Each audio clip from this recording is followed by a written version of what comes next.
42 21:42 మత్తయి సువార్త 21:42 మత్తయి సువార్త 21:42 చెప్తున్నా 21:42 చదువు. అందుకు యేసు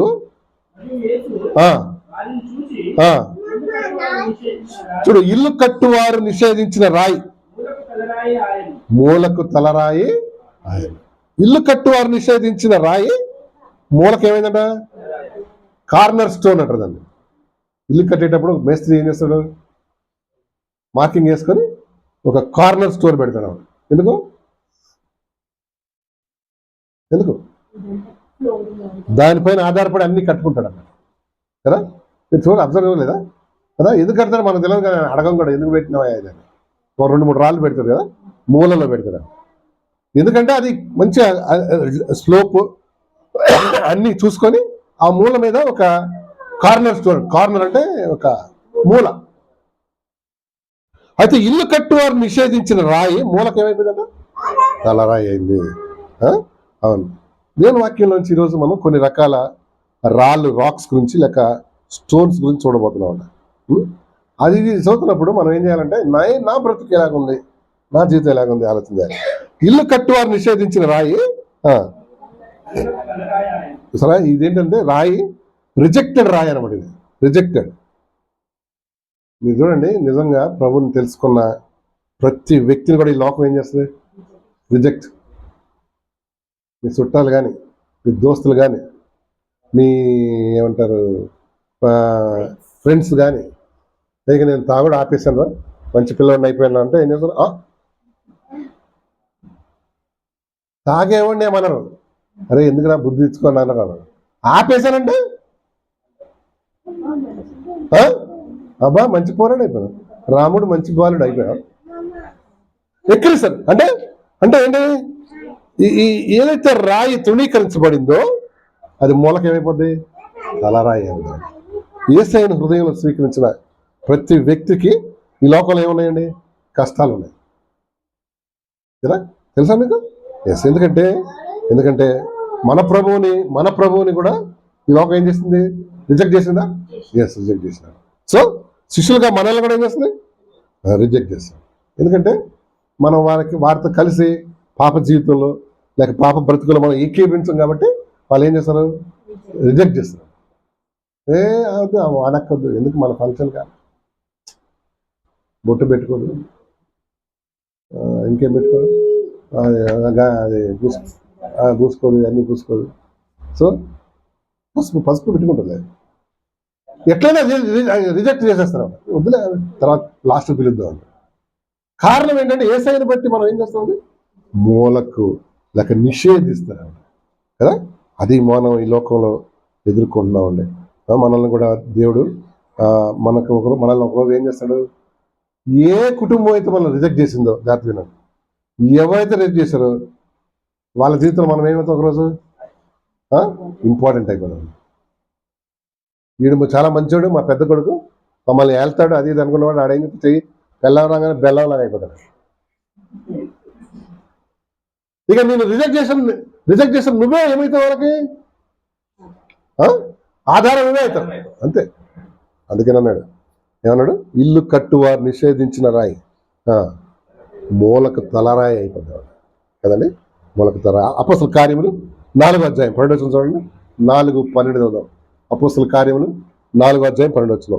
మరి ఎవరి వలన రక్షణ కలగదు, ఈ నామమునే రక్షణ పొందవలనని గాని ఆకాశం కింద మనుషులలో మరి రక్షణ పొందలేదు.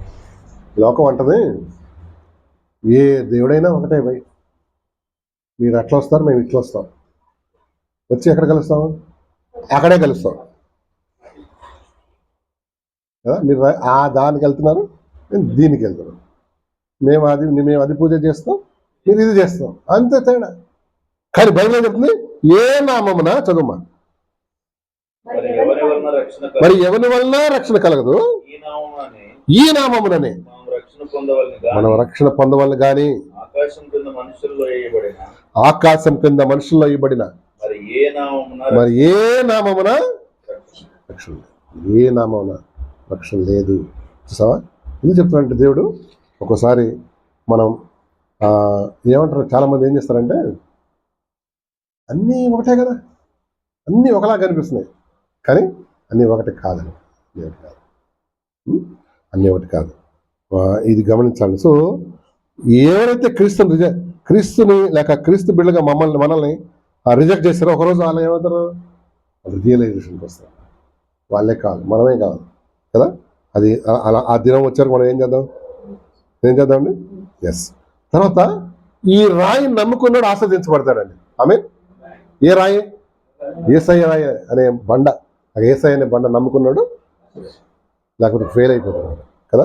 ఇప్పుడు వచ్చిన జ్ఞాపకం చేస్తాం. 1 కొరింథీ పత్రిక 1వ అధ్యాయం 21 చదవండి. 1 కొరింథీ 1:21.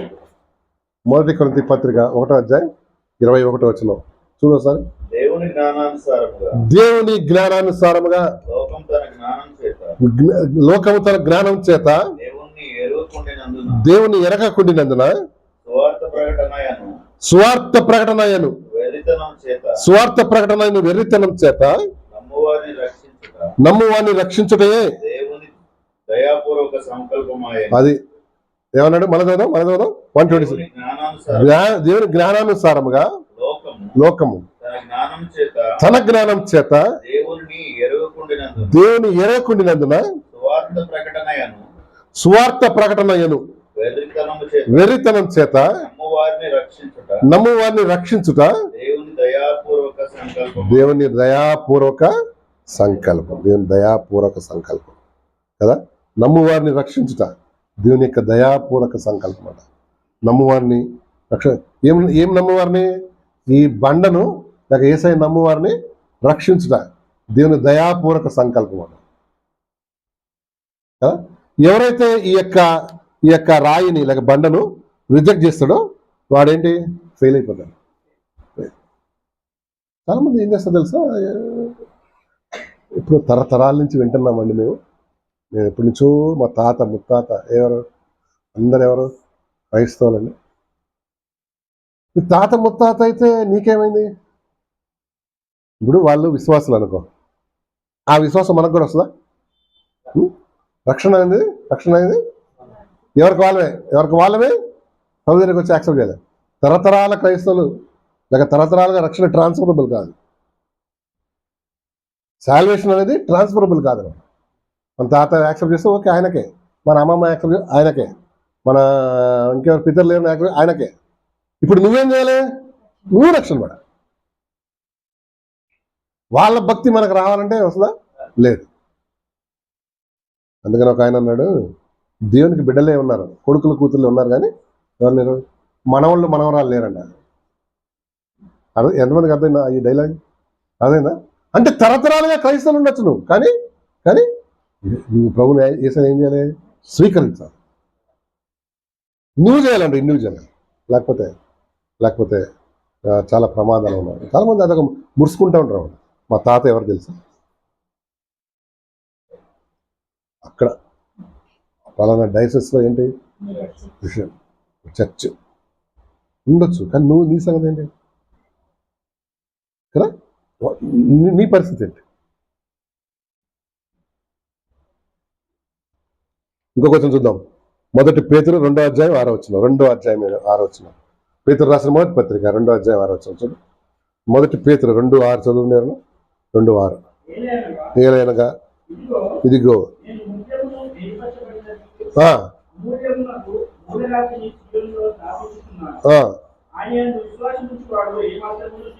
చూసారా, ఆయన యందు విశ్వాసం ఉంచువాడు ఏమాత్రం సిగ్గుపడడు. అంతేనా? ఆయన యందు విశ్వాసం ఉంచువాడు. ఇంగ్లీష్ చదువు పాప. 2:6.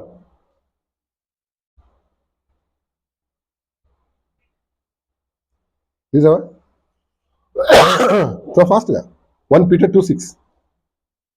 Behold, I'm laying in Zion a stone, a cornerstone chosen and precious, and whoever believes in him will not be put to shame. ఆయన నమ్ముకున్న వారిని అయినాడు షేమ్ చేయండి. మరి మీరు అన్న చేయండి. ఈ లోకంలో షేమ్ ఉంది కదా, ఉంది. ఆ షేమ్ అంతా దేవుడు ఒకరోజు ఏం చేయబోతున్నాడు? గ్లోరీగా చేయబోతున్నాడు కదా. ఎస్, ఇప్పుడు కష్టం వస్తుంది, ఇరుకులు వస్తున్నాయి. ఎందుకంటే లోకం రిజెక్ట్ చేస్తున్నాడు ఏసైని. ఈ రోజుల్లో చూసారా చాలా రిజెక్షన్ కదా, అవునా కదా. కొంతమంది ఏం చెప్తారు తెలిసి, ఇప్పుడు డెవిల్ చాలా రూమర్ స్ప్రెడ్ చేసింది. వీళ్ళు బలవంతంగా ఏం చేస్తున్నారు? మతాలను మార్చేస్తున్నారు. అసలు ఎవడన్నా మార్చగలడా? ఆడు బుద్ధి లేదు మాట్లాడినవాడు. అట్లా మనం మార్చుకోవడానికి ఏముండదు, ఉండదు కదా. మన ఇష్టం లేకుండా ఏది మార్చుకోలేదు. అది మంచే కానీ చెడే కానీ. మన ఇష్టం లేకుండా మనం మారలేము. రెండోది, వీళ్ళకి ఫారెన్ నుంచి ఏమొస్తున్నాయి? డబ్బు వస్తుంది. అందుకని ఏం చేస్తున్నారు? అందులోకి పోతున్నారు. అదొక బ్లేమ్ కదా. ఈ లోకం ఉన్నారా? మీరు ఏం చేస్తున్నారు? మీకు బాగా ఎక్కడ వస్తుంది? ఫండ్స్ వస్తున్నాయి. లేకుంటే పిల్లలకి ఇంత కార్యక్రమం పెడతారా? బ్యాగులు ఇస్తారా? క్రయాన్ బాక్సులు ఇస్తారా? ఎక్కడి నుంచి వస్తున్నాయి పైసలు అన్ని? ఫారెన్. అంటే వీళ్ళు ఫారినర్స్కి వీళ్ళు ఏమైపోయారు? అమ్ముడిపోయారు అని వాళ్ళ ఉద్దేశం. అట్లా డెవిల్ కొంతమంది ఏం చేస్తాడండి? చెడపడతాడు అన్నమాట వాళ్ళ మనసులో ఈ ఐడియాస్ పెట్టి. మన నాయకులు కూడా అట్లాంటి వాళ్ళు అనుకోండి కదా. ఎందుకు చెప్తున్నా అంటే, అది ఇల్లు కట్టువారు నిషేధించిన రాయి మూలకేమవుతుంది? తలరాయి. ప్రభువుని నమ్ముకుని ఉంటే నీ జీవితంలో ఎప్పుడు ఆయన నిన్ను విడిచిపెట్టడు. ఆయన నిన్ను రైట్ టైంలో వచ్చి ఆదుకునే దేవుడు అనమాట కదా. రైట్ టైంలో ఆదుకునే దేవుడు, ఆపత్కాలంలో ఆదుకునే దేవుడు అండి మన దేవుడు కదా. ఆపత్కాలంలో అసలు ఆపద అప్పుడప్పుడు మనకు ఆపదలు రావాలి. ఎందుకు? అప్పుడు తెలుస్తుంది ఏంటి? దేవుడు విలువ తెలుస్తుంది. ఒకటి మన విశ్వాసం తెలుస్తుంది, మన చుట్టాలు ఎవడో ఫ్రెండ్స్ ఎవడో తెలుస్తుంది. అప్పుడు తెలుస్తుంది వాడు ఆపదల్లోనే అసలైన వాడేవాడు డూప్లికేట్ వాడేవాడు తెలుస్తుంది. తర్వాత ఇంకా మంచి దోస్తులు ఎవడు? చెడు. ఆపత్కాలంలో నువ్వు ఆదుకునే దేవుడు కదండి మన దేవుడు వదిలిపెట్టాడు. 46వ కీర్తన తీయండి ఒకసారి, 1వ వచనం. 46వ కీర్తన చదువుదాం, 1వ వచనం చదువుదాం. 1 చదువు.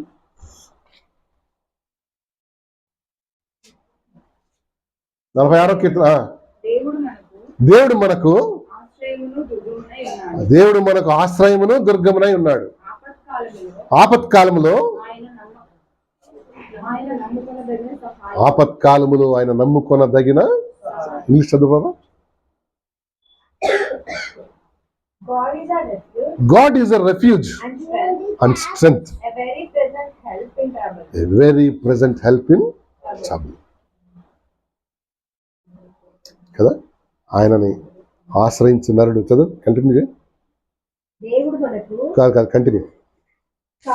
కావున భూమి మార్పు నొందినను, సముద్రములలో పర్వతములు మునిగినను, వాటి జలములు దోషించుచు నురుగు కట్టినను, ఆ పొంగునకు పర్వతములు కదిలినను మనం భయపడము.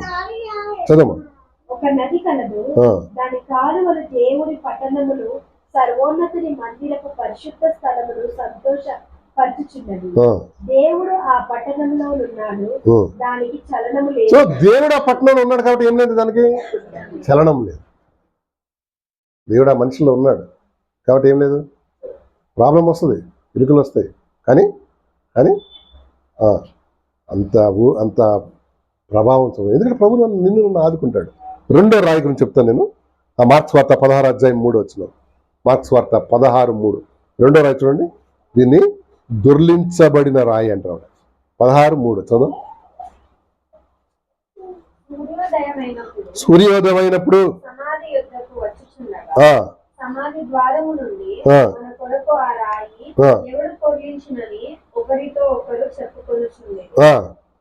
వారు వచ్చి కనులెత్తి చూడగా రాయి పొర్లింపబడి ఉండుట చూచిరి.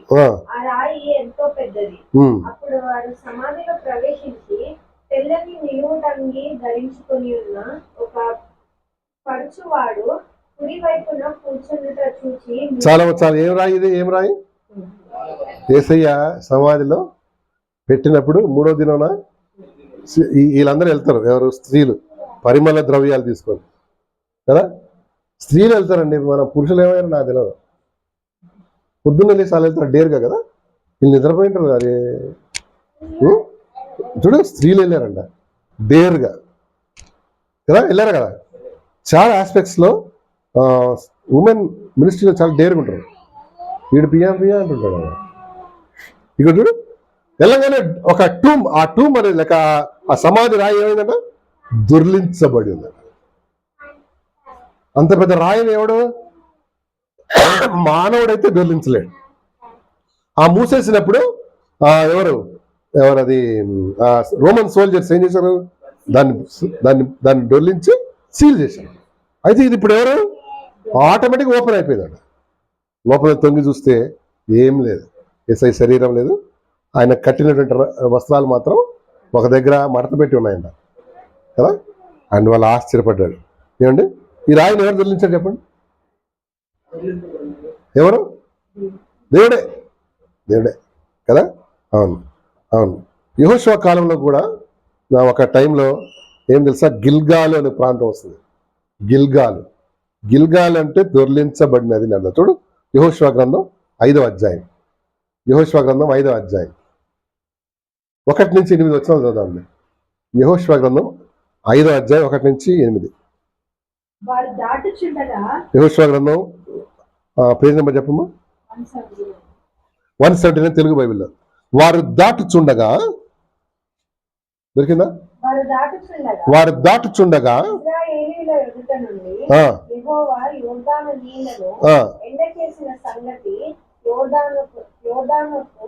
పడమటి దిక్కులోనున్న అమోరీయులు రాజులందరూ సముద్రము నొద్దనున్న కనానీయుల రాజులందరూ వారి గుండెలు చెదిరిపోయినాయంట. ఇశ్రాయేలీయులు 5వ అధ్యాయం కదా, యెహోషువ గ్రంథం 5వ అధ్యాయం 1 నుంచి 8. చదువు. ఇశ్రాయేలీయులు భయం చేత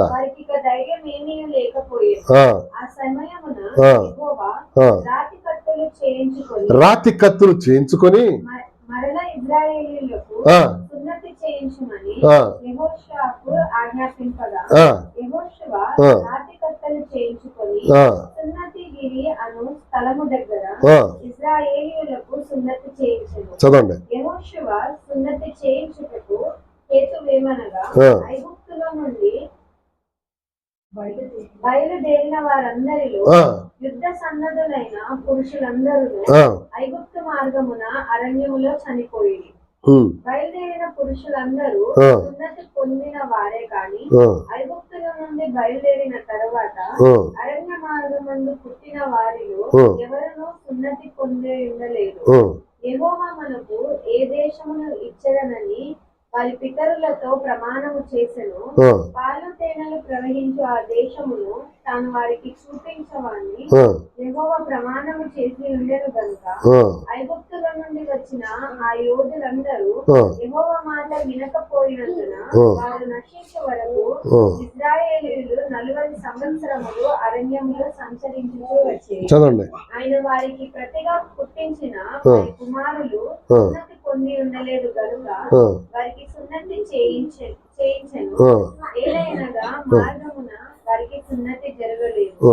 కాబట్టి ఆ సమస్త జనము సున్నతి పొందుట తీరిన తరువాత తాము బాగుపడు వరకు పాలెములోని తమ చోట్ల నిలిచిరి. అప్పుడు యెహోవా, నేడు నేను ఐగుప్తు అవమానమును నీ మీద ఉండకుండా దొర్లించి వేసి ఉన్నాను గనుక అందుచేత నేటి వరకు ఆ చోటికి గిల్గాల్ అన్న పేరుకి అర్థం ఏంటి? దొర్లించబడ్డా కదా. అసలు సంగతి ఏం జరిగిందో తెలుసు. అసలు ఇశ్రాయేల్ దేశం, ఇశ్రాయేలీలు ఐగుప్తు నుంచి బయలుదేరిన తర్వాత దేవుని మీద తిరుగుబాటు చేస్తారు. సో 40 ఒక వారంలో అవ్వాల్సిన జర్నీ 40 సంవత్సరాలు తిరుగుతారు అన్నమాట. అదొక పనిష్మెంట్ వాళ్ళకి. 40 years. ఆ 40 years ఏంటంటే ఐగుప్తులో బయలుదేరిన ఆ యోధులందరూ ఏమైపోతారంట, చనిపోతారు. అయితే కొత్త జనరేషన్ వస్తుంది ఇక్కడ. వాళ్ళందరూ చనిపోయిన తర్వాత యోర్దాన్ నది రాగానే దేవుడు అంటారు కదా, బాబు ఇశ్రాయేల్ దేశం నుంచి ఐగుప్తు దేశంలో బయలుదేరిన అందరూ చనిపోయినారు. ఇప్పుడు కొత్తగా పాలు తేనెలు ప్రపంచ దేశంలోకి వెళ్ళే వాళ్ళు న్యూ జనరేషన్స్. సో వాళ్ళకి ఏం చేయి, సున్నతి చేయించరు అని రాతి కత్తులు చేయించి అందరికి సున్నతి చేయించినాడు కదా. దాని పేరేంటి, గిల్గాలు అంటే తొలగించబడింది, లేక దొర్లించబడింది. ఐగుప్తు పాపం అంతా పోవాలంటే దేవునితో ఏం కావాలి, మనం ఒక నిబంధన, కవనెంట్. అది సున్నతి అంటే ఏంటి, దేవునితో ఒక నిబంధన. ఇశ్రాయేలీలు యూదులు నేటికి ఏం చేస్తారు, సున్నతి చేయించుకుంటారు మగపిల్లలందరూ. ఈవెన్ మన ముస్లిమ్స్ కూడా చేయించుకుంటారా, అది వాళ్ళ అబ్రహాం దగ్గర నుంచి వచ్చిన ఆచారం. వాళ్ళు అదేంటది, అది దేవునితో ఒక నిబంధన. సో ఐగుప్తు దేశం నుంచి వచ్చిన వారందరూ కూడా చనిపోయినారు కాబట్టి ఈ న్యూ జనరేషన్కి ఏం చేయమన్నాడు, సున్నతి చేయండి. సున్నతి చేస్తే దేవునితో కవనెంట్, దేవునితో ఒక ఒడంబడిక వచ్చి వాళ్ళకి ఏం పెట్టాడు, గిల్గాలు అని పెట్టాడు. దొర్లించబడింది. ఐగుప్తు యొక్క పాపం, ఐగుప్తు యొక్క శాపం, ఐగుప్తు యొక్క ప్రతి పరిస్థితి పోవాలంటే దేవునికి మనం ఏం చేయాలి, ఒక కవనెంట్, ఒక నిబంధన, లేక ప్రభు దగ్గర నీ పాపం ఒప్పుకొని విడిచిపెట్టాలి కదండి. ఎప్పటి వరకు ఆ పని చేయవో ఇంకా ఐగుప్తు యొక్క ఏముంది నీ మీద, శాపం, పాపం. మీరు చూడండి, ఐగుప్తు దేశం నుంచి అందరూ వచ్చేస్తారు. వచ్చినవాడు ఫరో వాళ్ళు వదిలేస్తారా, ఆయన్ని పోనాయన వదిలేస్తాడా, పోనాయన వదిలేస్తాడా, మరి ఏం చేస్తాడు, మళ్ళా రథాలు వేసుకుని వస్తాడు. వచ్చి ఎందుకు ఎందుకు ఎందుకు వెంటపడతాడు. ఎప్పటివరకు వెంటపడతాడు చెప్పండి, సముద్రమును దాటే వరకు వస్తాడు. వచ్చిన తర్వాత మరి ప్రభు గారు లోబడి బ్యాప్టిజం తీసుకునే వరకు డెవిల్ నిన్ను ఏం చేస్తుంటాడు, ఎస్ నా ప్రాపర్టీ అన్న. ఎప్పుడైతే అది ఎర్ర సముద్రం దాటినారో ఇంకేంటి, కనపడ్డాడు. సరే తలతికి పనులను చేశారు, కానీ ఇక్కడ యోర్దాన్ దాటంగానే ఇశ్రాయేలీలో ఇంకా కొత్త జనరేషన్ వచ్చింది, సున్నతి చేయించాడు. ఇంకా దేవుణ్ణి చాలా తక్కువగా బాధ పెడతారు అన్నమాట. 6 చేసినట్టు చేయరాదు. ఎవరు చేసినట్టు, ఇశ్రాయేల్, ఐగుప్తు. చూసావా, ఇదిగో దొర్లించబడి రాయి నీ మీదన ఐగుప్తు పాపం, ఐగుప్తు శాపం, అది పోయిందా లేదా? అది పోవాలంటే దేవుని దగ్గరికి వచ్చిన ఏం చేయాలి, నీ పాపం ఒప్పుకొని విడిచిపెట్టాలి. సున్నతి అంటే ఎక్స్ట్రా స్కిన్ ఏం చేస్తారు, కట్ చేస్తారు. మన లోపల చాలా ఎక్స్ట్రాలు ఉంటాయి, అదే పాపం అంటారు కదా. దేవుని దృష్టిలో అన్ని ఎక్స్ట్రాలు అనమాట. దాన్ని ఏం చేయాలి, తీసేసేయాలి. దేవుని దగ్గరికి వచ్చి నీ పాపం ఒప్పుకొని విడిచిపెట్టాలి. చాలామంది భలే ప్రేయర్ చేస్తారు, ప్రభువా నా లోపల ఏమన్నా పాపం ఉంటే క్షమించు. అదే నువ్వు చెప్పాలి ఏం పాపం ఉందో. ఆయన ఎత్తుక్కుని అరే నాయన నీ దగ్గర ఇది ఉందని ఆయన చెప్పడు, నువ్వు చెప్పాలి ఏముందో. ఎందుకంటే మనం చేసిన ప్రతిదీ కూడా ఎక్కడ రికార్డ్ అవుతుంది, మన హార్ట్, మన మనస్సాక్షిలో. దేవునికి వ్యతిరేకంగా, మనుషులకు వ్యతిరేకంగా చేసినవి అన్నీ కూడా ఎక్కడ ఉంటాయి. దాన్ని ఏం చేయాలి, ఒక్కొక్కటి తీసి. ఇప్పుడు సాకలలో బట్టలు తీసుకుపోతారు, తీసుకుపోయి ఏం చేస్తారు, ఆ మూట ముంచుతాడా, ఒక్కొక్కటి తీసి సబ్బు రాసి అప్పుడే మురికిపోదు, లేకపోతే నీకు ఇవ్వని బట్టలాడు. సో దేవుని దగ్గరికి వచ్చి ఒక్కొక్కటి నీ పాపం ఏం చేయాలి, కన్ఫెస్ చేయాలి. కన్ఫెస్ చేసి వదిలేశాడు. దాన్నే గిల్గాలు అన్నాడు, అనగా దొర్లించబడిన రాయి. మన పాపము తెలుసా అండి, మనం ఒప్పుకొని విడిచిపెడితే దేవుడు ఎంత మంచివాడు అంటే ఆయన పడమటికి తూర్పు ఎంత దూరమో అంత దూరం చేస్తాడంట. పడమటికి తూర్పు ఎంత దూరం చెప్పండి, ఈస్ట్కి వెస్ట్కి ఎంత దూరం, ఇన్ఫినిట్, నో వన్ కెన్ దాన్ని కొలవలేడు. 103వ కీర్తన 12వ వచనం చదువు. 103వ కీర్తన 12వ వచనం. 103వ కీర్తన 12వ వచనం చదువు సార్. కీర్తన 103:12.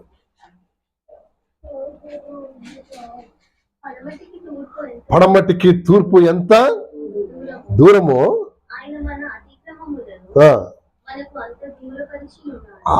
నా పాపం ఒప్పుకొని విడిచిపెట్టినప్పుడు పడమటికి తూర్పు ఎంత దూరమో అంత దూరం. అంటే ఇన్ఫినిట్ అన్నాడు సరే. అంటే దానికి ఇంత అని ఏం చేయలేము, కొలవలేము కదా. మన దేవుడు అంత మంచిగా, ఇంకా దాన్ని జ్ఞాపకం చేసుకోవడం. ఈ పాపం ఎప్పుడు ఇంకేంటి జ్ఞాపకం చేసుకోవాలి, నువ్వే జ్ఞాపకం చేసుకోవాలి కదా. కానీ ఆయన మాత్రం ఏంటి, పడమటికి తూర్పు ఎంత దూరమో. తర్వాత ఇంకో దగ్గర ఏమో తెలుసా, ఆయన అంటే మన పాపములను సముద్రపు అగాధంలో పడేశాడు. అంటే అదేంటి మళ్ళీ ఇంక కనపడదు కదా. So good God. ఇంకా నీ పాపం మర్చిపోయాడు అంతే, నువ్వు కూడా మర్చిపోవాలి. మనుషులు మర్చిపోరండి, కానీ దేవుడు ఏంటి, మనుషులు మర్చిపోతారా? మర్చిపోరు కదా. అప్పుడు ఏమన్నావు నన్ను, ఏమన్నావు, ఏమో అన్నా పెళ్లిలో మీ అమ్మ ఏమన్నాను, ఏమో అమ్మ చనిపోయి 100 సంవత్సరాలు అయిపోయింది. అట్లా దేవుడు ఏం చేయడం మనల్ని మనసులో పెట్టుకొని ఓ సాధించడు అన్నట్టు. అరే ఏమన్నా ఆ రోజు చర్చలా కదా. పడమటికి తూర్పు ఎంత ఎడమో అంత నా పాపం. గిల్గాలు అన్న మాటగా దొర్లించబడింది. చూడండి ఒకసారి, God remove my curse also. మన మీద ఉన్న దేవుని శాపం కూడా, లేక పాపం వల్ల వచ్చే శాపం కూడా పోయిందండి. గలతీ పత్రిక తీయండి ఒకసారి. గలతీ పత్రిక 3వ అధ్యాయం 13వ వచనం చూద్దాం. గలతీ పత్రిక 3:13 చదువు. 3వ అధ్యాయం 13వ వచనం. ఆత్మను కూర్చున్న వాగ్దానము విశ్వాసం వలన మనకు లభించింది. అబ్రహాము పొందిన ఆశీర్వచనం చదవండి. క్రీస్తు యేసు ద్వారా అన్ని జనులకు కలుగుటకై క్రీస్తు మన కోసం శాపమై మనల్ని ధర్మశాస్త్రం యొక్క శాపం నుండి విమోచించండి. అందుని గూర్చి దాని మీద వేలాడిన ప్రతి వాడును శాపగ్రస్తుడు అని వ్రాయబడి ఉన్నది. సహోదరులారా, మన శాపమును దేవుడు ఏం చేశాడు, తీసేశాడు కదా. ఇప్పుడు పాపం వల్ల మన మీద శాపం ఉందండి, కర్స్. అవన్నీ ఏమైపోయినట్టు దేవుడు, ఆయన మన నిమిత్తం శాపమయ్యాడు. చెట్టు మ్రానంటే చెట్టు మీద వేలాడిన ప్రతి ఒక్కడు శాపగ్రస్తుడు. చెట్టు మీద వేలాడా ప్రభు లేదా, చెట్టు మీద వేలాడా, చెట్టే కదా, చక్కగా మేడ్ ఆఫ్ ట్రీ కదా, చెక్కలు మేడ్ ఆఫ్ వాట్, ట్రీ. మ్రాను మీద వేలాడిన ప్రతి ఒక్కడు అంటే నా శాపం ప్రభు తీసుకున్నాడు, మనల్ని ఏం చేశాడు, శాప విమోచన చేశాడు.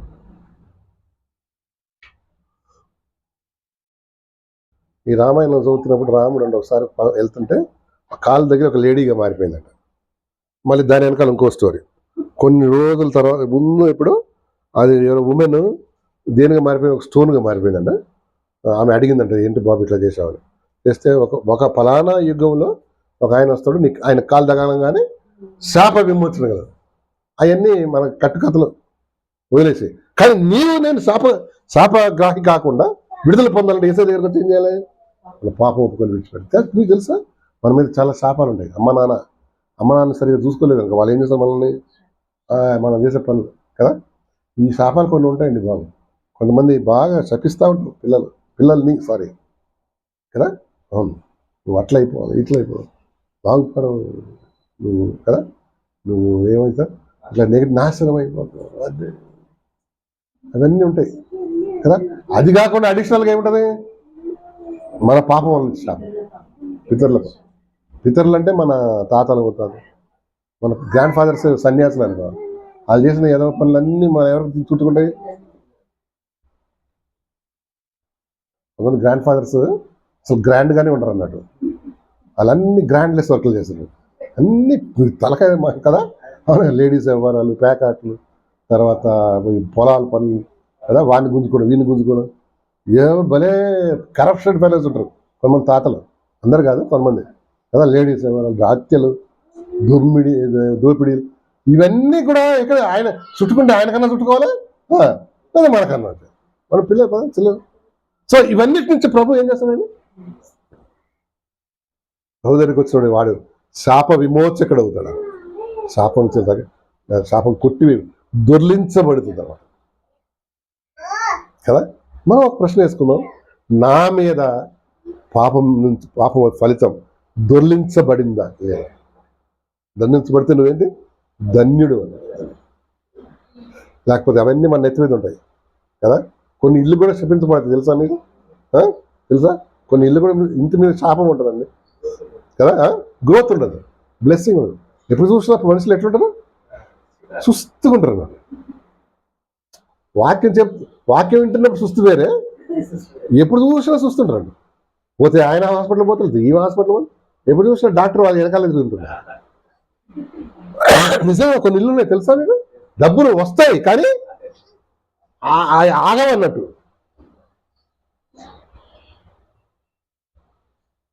చూడు సామెతలు యెహోవా శాపం.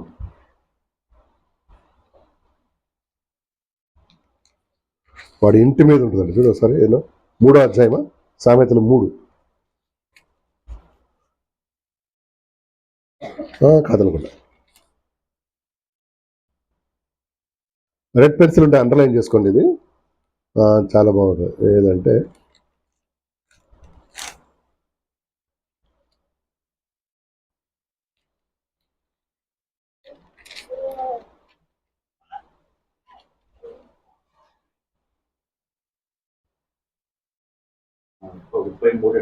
ఏదండి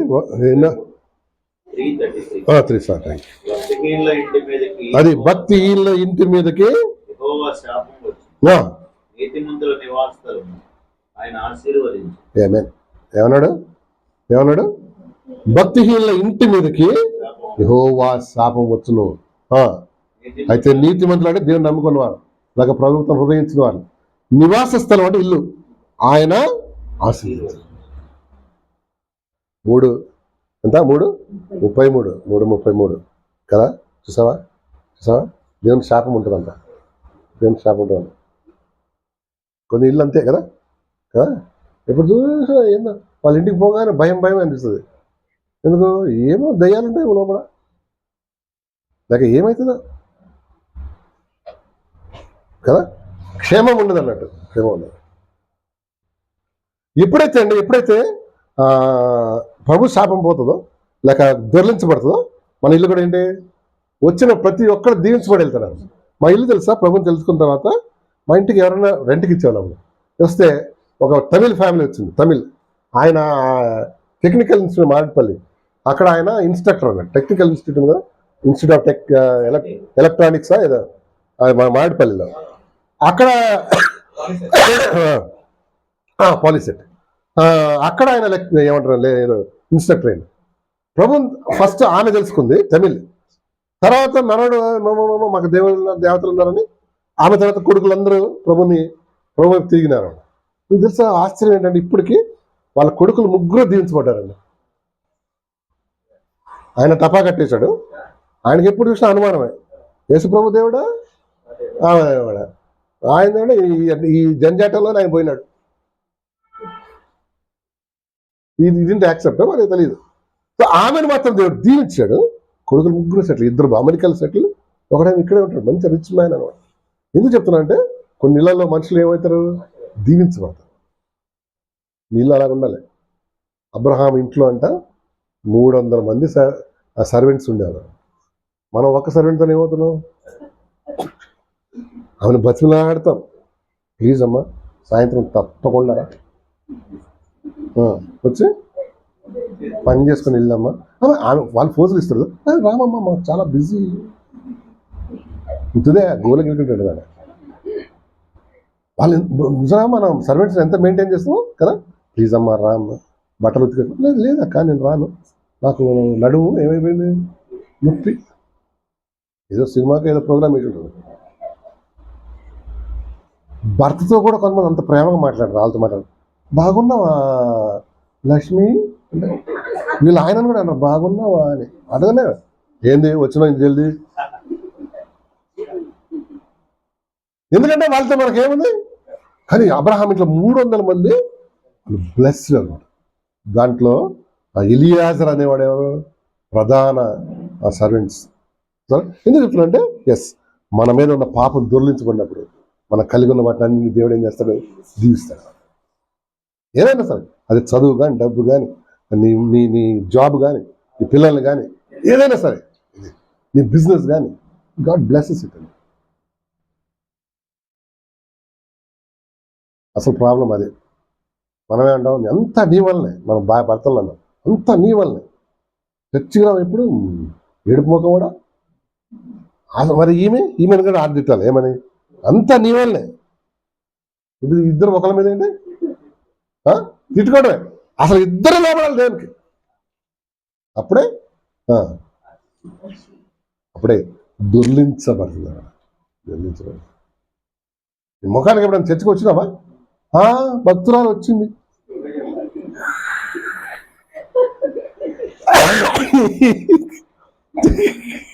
భక్తురాలు ఈ కీసులాటలోనే మనకి టైం అంతా ఏమవుతాయి, సండే అవుతాయి. అర్థమైంది నాకు. కొంతమంది వీళ్ళు బలే ఉంటుందండి, కార్టూన్ నెట్వర్క్ చూస్తున్నారు, విన్నావు కడుపు విన్నావా, పక్కింటి వాళ్ళకి పెద్ద ఎంటర్టైన్మెంట్ అన్నాడు వీళ్ళిద్దరా అంతా వచ్చేది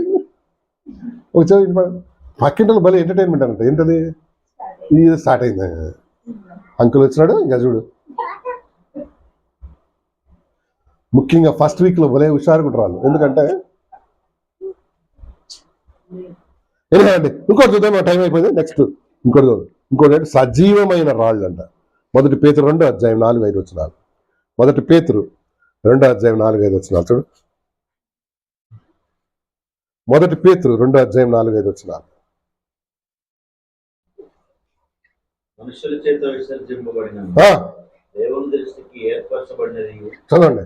అమూల్యమును సజీవము ప్రభువునొద్దకు వచ్చిన వారై యేసుక్రీస్తు ద్వారా దేవునికి అనుకూలములకు ఆత్మ సంబంధమైన బలులను అర్పించుటకు పరిశుద్ధ యాజకులుగా ఉంటున్నట్లు మీరును సజీవమైన రాళ్ల వలె నుండి ఆత్మ సంబంధమైన మందిరముగా కట్టబడుతున్నారు.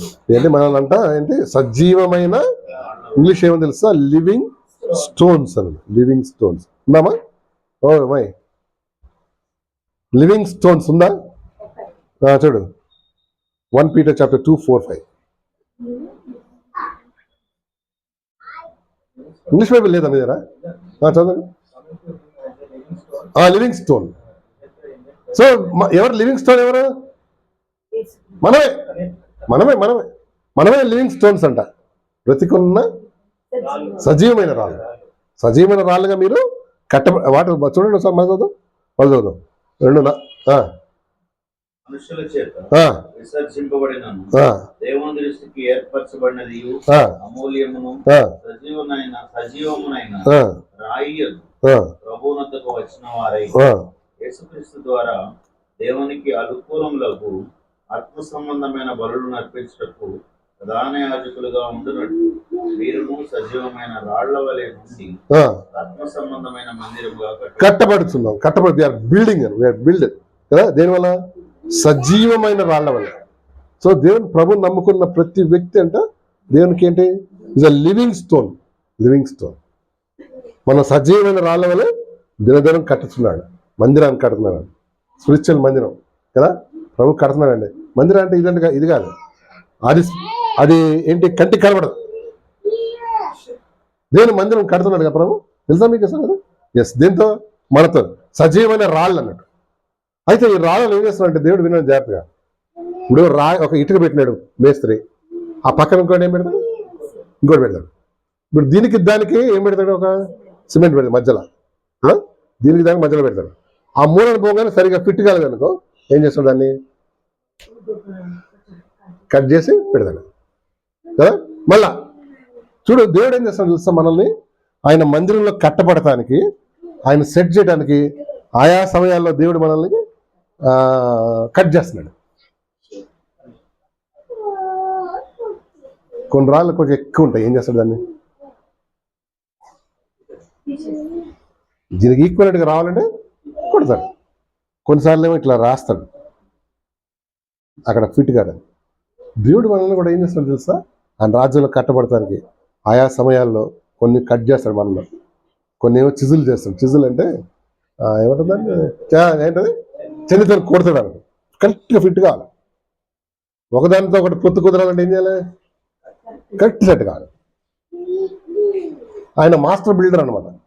ఎవరిని ఎక్కడ పెట్టాలో, ఏ విషయాలు కట్ చేయాలో, ఏ విషయంలో ఏం చేయాలి ఆయనకేంటి ఫుల్ తెలుసు.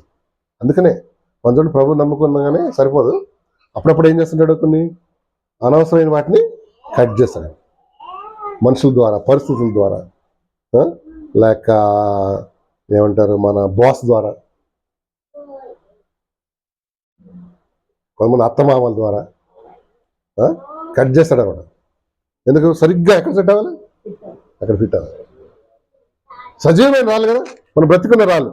ఇప్పుడు బతుకులేని రాళ్ళకు ఎన్ని కొట్టినా ఏం కాదు, కానీ కానీ బతుకున్నా కూడా మనకు నొప్పి తెలుస్తుంది నాకు, ఆ పెయిన్ తెలుస్తుంది. సజీవమైన రాళ్ళ వలె ఆయన బిల్డ్ చేస్తూ ఉన్నాడండి కదా. ఒక ఒక ఒక బ్రిక్కి ఒక రాయికి మధ్యలో ఏం చేస్తున్నాడు? సిమెంట్, ప్రేమ అనే సిమెంట్ వేస్తున్నాడు ఒకళ్ళు. అందుకని చూడండి, మనకి ఇష్టం లేని వాళ్ళు పక్కనే మన సీట్ వేస్తాడు. ఎందుకు చెప్పండి? ఎందుకు కాదు, ప్రేమ నేర్చుకోవడానికి కదా. మనకి ఎవ్వరి వాడా అనుకుంటాం కానీ వాడితో ఒకసారి ప్రయాణం చేయాల్సి వస్తుంది కదా. అండ్ ఒకసారి అడ్జస్ట్మెంట్లో లోకంలో నాకు మనుషులతో అడ్జస్ట్మెంట్ కావాలంటే ఏం కావాలి? కొన్ని విషయాలు తగ్గించుకోవాలి. హోలీ స్పిరిట్ గాడ్ వర్క్ చేస్తూ ఉన్నాడండి. ఇందాక చెప్పాను, through circumstances, word of God ఆ మనుషుల ద్వారా ఏం చేస్తాడు? సజీవమైన రాళ్ళుగా ఉండుటకు మనల్ని సిద్ధం చేస్తా ఉన్నాడు. కొన్ని మన మైండ్, మన మనసు మారి రూపాంతరం చెందాలి. కొన్ని విషయాలతో దేవుడు డీల్ చేస్తూ ఉన్నాడు అన్నట్టు, మారుస్తున్నాడు, లోపల మారుస్తున్నాడు కదా. మొదటి యోహాన్ పత్రిక 3:3 చదవండి. లాస్ట్గా ఇది చూసేద్దాం. యోహాన్ రాసిన మొదటి పత్రిక 3:3 చూడు.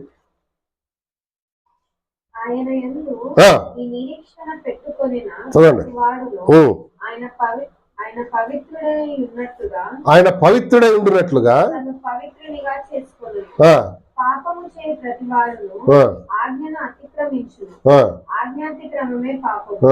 పాపములను తీసివేయుటకై ఆయన ప్రత్యక్షమాయనని మీకు తెలియను. ఆయన యందు పాపమేమీ లేదు. ఆయన యందు నిలిచి ఉండే వాడెవడును పాపము చేయడు. పాపము చేయు వాడెవడును ఆయనను చూడను లేదు, ఎరుగను లేదు. చిన్న పిల్లలారా, ఎవరిని మిమ్మును మోసపరచనీయకుడి. ఆయన నీతి మంతుడనై ఆయన నీతి మంతుడై ఉన్నట్టు నీతిని జరిగించే ప్రతివాడును నీతిమంతుడు. అపవాది ఎదుట నుండి పాపము చేయుచున్నాడు గనుక, ఎదుట కాదు మొదట నుండి, అపవాది మొదట నుండి పాపము చేయుచున్నాడు గనుక పాపము చేయువాడు అపవాది సంబంధి. 3:3 చదువుదామా? అదేనా? 1 John 3. అది ఆయన యందు నిరీక్షణ పెట్టుకున్న పైనుంచి చదువుమా. ఎక్కడంటే 2 నుంచి. ప్రియులారా, ఇప్పుడు మనము దేవుని పిల్లలమై ఉన్నాము, మనం ఇక ఏమవుతామో అని ఇంకా ప్రత్యక్షపరచబడలేదు కానీ ఆయన ప్రత్యక్షమైనప్పుడు ఆయన ఉన్నట్లుగానే ఆయనను చూపుము కనుక ఆయనను పోలి అందుకని ఎరుగుతుంది. సో ఇప్పుడు ఎట్లా ఉన్నా పాప స్వభావం ఉందండి మనకి ఇంకా. కానీ ఆయనని ఎదిగిన మనం ఆయన చూడగానే ఏమవుతుందా? ఆయన లాగా అయిపోతుంది. ఇప్పుడు మనం క్రీస్తు రూపంలోకి వెళ్ళాలంటే కొన్ని ప్రాసెస్లను తీసుకెళ్తాడు అన్నమాట కదా. మనలో క్రీస్తు కనపడాలంటే కొన్ని ప్రాసెస్ ద్వారా తీసుకెళ్తాడు. అదే సజీవమైన రాను. చెక్కే దగ్గర చెక్కేస్తాడు, కొట్టే దగ్గర కొట్టేస్తాడు, ఉండే ఎక్కడున్నా అక్కడ ఇమిడ్చి పెడతాడు కదా. ఇవన్నీ ప్రభు ఏం చేస్తాడు? మనకి నేర్పిస్తుంటాడు. మనం ఏం కావాలనో తెలియలేదు కానీ ఆయనను చూసినప్పుడు గనక మనం ఆయనను పోలి ఉందామని ఎరుగుదాము.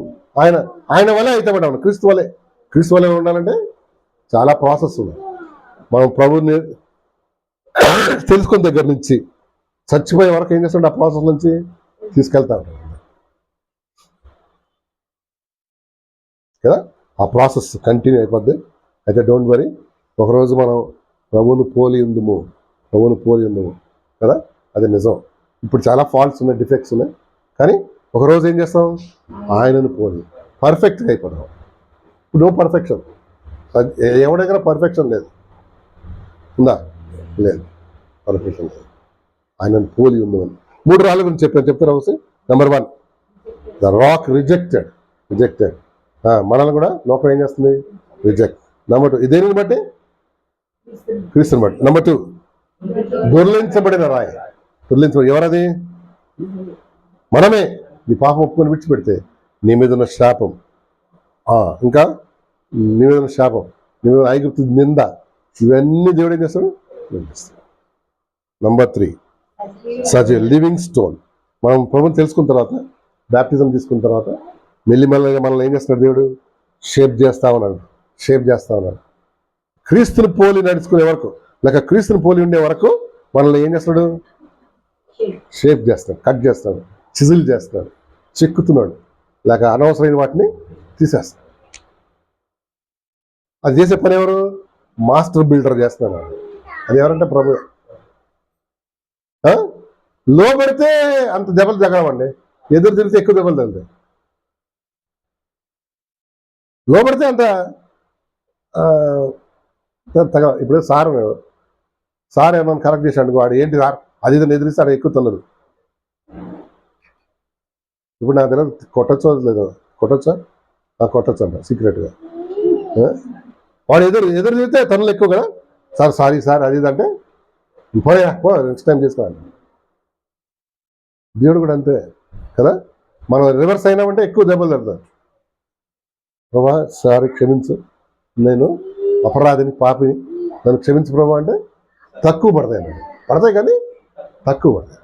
దేవుడు మన వినికిల్లో ఈ యొక్క మాటలను దీవించును గాక. చిన్న ప్రార్థన చేద్దామండి. తలలోంచి చిన్న ప్రార్థన చేసుకున్నాం. ఎవరికి వారమే. అమ్మా, నీ మీద నుంచి నీ శాపం పాపం దుర్లించబడిందా లేక అలాగే ఉందా? ఒకసారి యోచన చేసి నిన్ను సరి చేసుకొని ప్రభునందు ముందుకు సాగాలని ప్రభు పేట మనం చేస్తాం. అందరం తలలోంచి కళ్ళు మూసుకున్నాం. ఒక్క నిమిషం పరీక్ష చేసుకొని ఎవరికి వారమే మరి మనల్ని మనం ప్రభుకు సమర్పించుకున్నాం. ఒక చిన్న ప్రార్థన చేద్దాం, ఎవరికి వారమే చేద్దాం. ఆ తర్వాత మరి వాణి ప్రార్థన చేసిన తర్వాత ముందుకు సాగుదాం.